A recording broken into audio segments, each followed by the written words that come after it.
dia a tots i a totes, benvinguts a la nova classe de química. L'objectiu de la classe d'avui és que entenguem el concepte de rendiment d'una reacció química i aprenguem a fer càlculs de rendiments de reaccions. Comencem. Mireu, les reaccions químiques, quan nosaltres les duem a terme en un laboratori o en un procés industrial, resulta que mai acaben produint tota la quantitat de producte que nosaltres calculem amb els factors de conversió.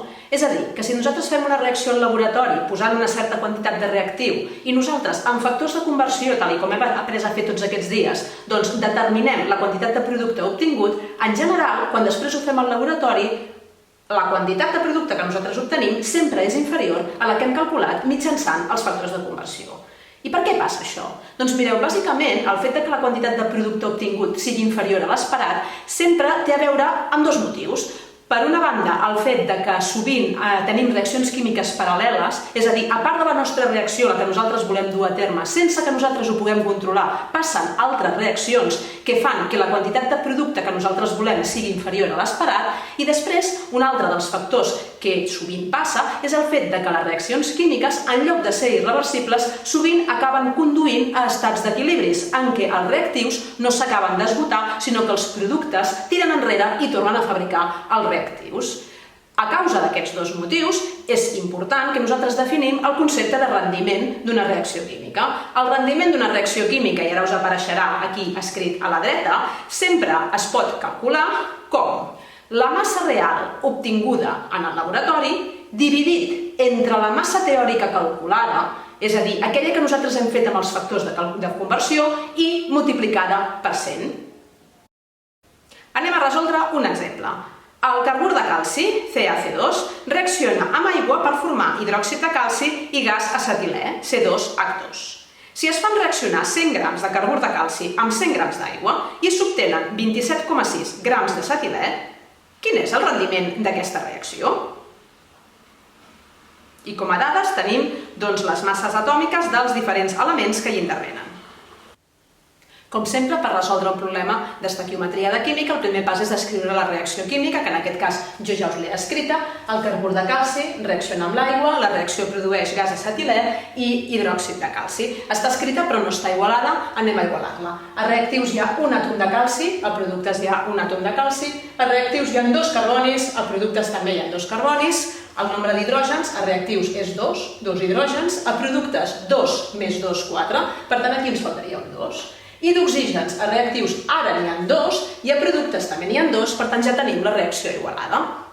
El segon pas seria escriure les dades de reactius i de productes que tinguem. En aquest cas ens diuen que quan reaccionen 100 grams de carbur de calci amb 100 grams d'aigua, aquesta reacció, si la fem, dona 27,6 grams d'acetilè. I el que ens pregunta, la incògnita, és quin és el rendiment d'aquesta reacció.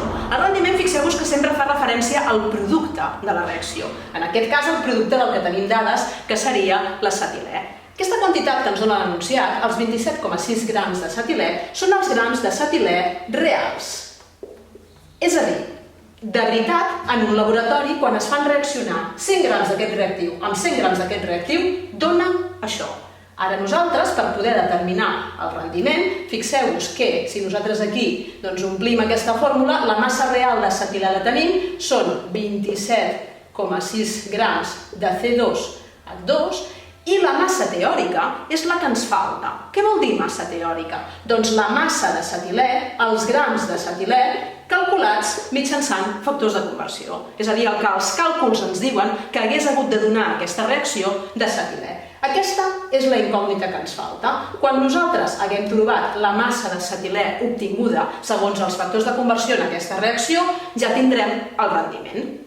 Com que aquest exercici parteix de la base que es posen dos reactius i no sabem si les quantitats estan posades exactes perquè reaccionin tots dos o hi ha un limitant, el primer pas serà buscar si hi ha reactiu limitant en aquesta reacció. Per poder determinar si hi ha reactiu limitant, com sempre, caldrà que les dades aquestes de l'enunciat les passem a mols per poder comparar.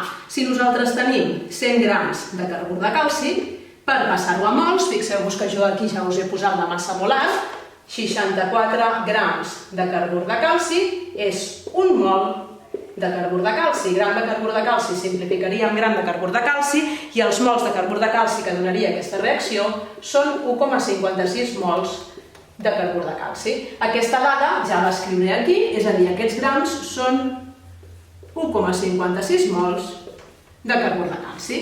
I l'aigua? Doncs fem un càlcul similar per l'aigua. Amb la massa molar, que també us l'he escrit aquí, 18 grams per mol, passarem de grams d'aigua a mols d'aigua, simplifiquem els grams d'aigua i això ens dona 5,5 mols d'aigua. Ara ja tenim les dades passades a mols i ara ja ens podem preguntar dels dos reactius quin seria el limitant. Anem a escriure aquí la dada de l'aigua, 5,5 mols d'aigua i ara, com sempre, farem una hipòtesi per trobar el limitant. La nostra hipòtesi serà, si reacciona tot el carbur de calci, és a dir, els 1,56 mols, quants mols d'aigua es necessiten? Doncs vinga, si els 1,56 mols de carbur de calci reaccionen al 100%, la quantitat d'aigua per cada mol de carbur de calci, fixeu-vos que poso un 1 perquè el coeficient estequiomètric aquí és un 1, es necessiten 2 mols d'aigua, és a dir, el doble de quantitat d'aigua. Agafem aquest número, el multipliquem per 2 i el resultat que obtenim és 3,12 mols d'aigua es necessiten. I quants en tenim de mols d'aigua? 5,5. És la dada que hem calculat abans. Tenim 5,5 mols d'aigua. Si en necessitem 3,12 i en tenim 5,5, vol dir que sobra aigua. Tenim més aigua del compte. L'aigua és, per tant, el reactiu que està en excés. L'aigua està en excés. Si l'aigua està en excés, això implica que aquest altre reactiu és el reactiu que està en defecte i, per tant, és el que a química s'anomena reactiu limitant. És molt important determinar el limitant perquè a partir del limitant és el que reacciona del tot i, per tant, ens permet obtenir la quantitat teòrica obtinguda d'acetilè. Ara que ja sabem que el reactiu limitant de la reacció és el carbur de calci, ara el que toca és, a partir d'aquests 1,56 mols de carbur de calci que reaccionen, quants grams d'acetilè s'obtenen en teoria segons els factors de conversió? És a dir, els grams teòrics de C2H2. Anem a fer-ho.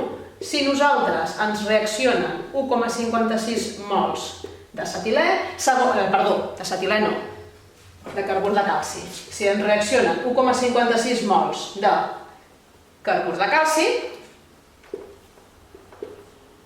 aquests mols d'aquí, per cada un mol de carbur de calci s'obté un mol d'acetilè. Per cada un mol de carbur de calci s'obté un mol d'acetilè. La pregunta no és mols d'acetilè, sinó grams d'acetilè. Per això haurem de fer servir la massa molar. Un mol d'acetilè equival a 26 grams d'acetilè. Els mols de carbur de calci se'n van, els mols d'acetilè també, i d'aquí obtenim la massa teòrica d'acetilè, que serien 4,56 grams de C2H2, que són els grams teòrics, que vol dir els grams calculats en factors de conversió. Per tant, fixeu-vos que per contestar el rendiment, en el plantejament del problema ja havíem aquí posat que la dada que ens faltava és la massa teòrica, és aquesta, els 40,56 grams d'acetilè, era l'únic que ens faltava. Ara tenim 27,6 grams que obtenim en realitat d'uns 40,56 que n'haguéssim hagut d'obtenir en teoria si la reacció fos 100% perfecta. La reacció no ha sigut 100% perfecta, en lloc d'obtenir 40,56 grams n'hem obtingut 27,6, anem a veure quin rendiment suposa això. Si nosaltres fem aquesta operació, això ens dona un rendiment del 68%, que no és un rendiment gaire alt. Fixeu-vos que el significat del rendiment és, si tot hagués estat perfecte, la reacció ens hagués donat 40,56 grams, com que hi ha hagut reaccions paral·leles o hi ha hagut processos d'equilibri o pel motiu que sigui, n'hem obtingut molt menys. Només n'hem obtingut 27,6, és a dir, un 68% de la quantitat esperada.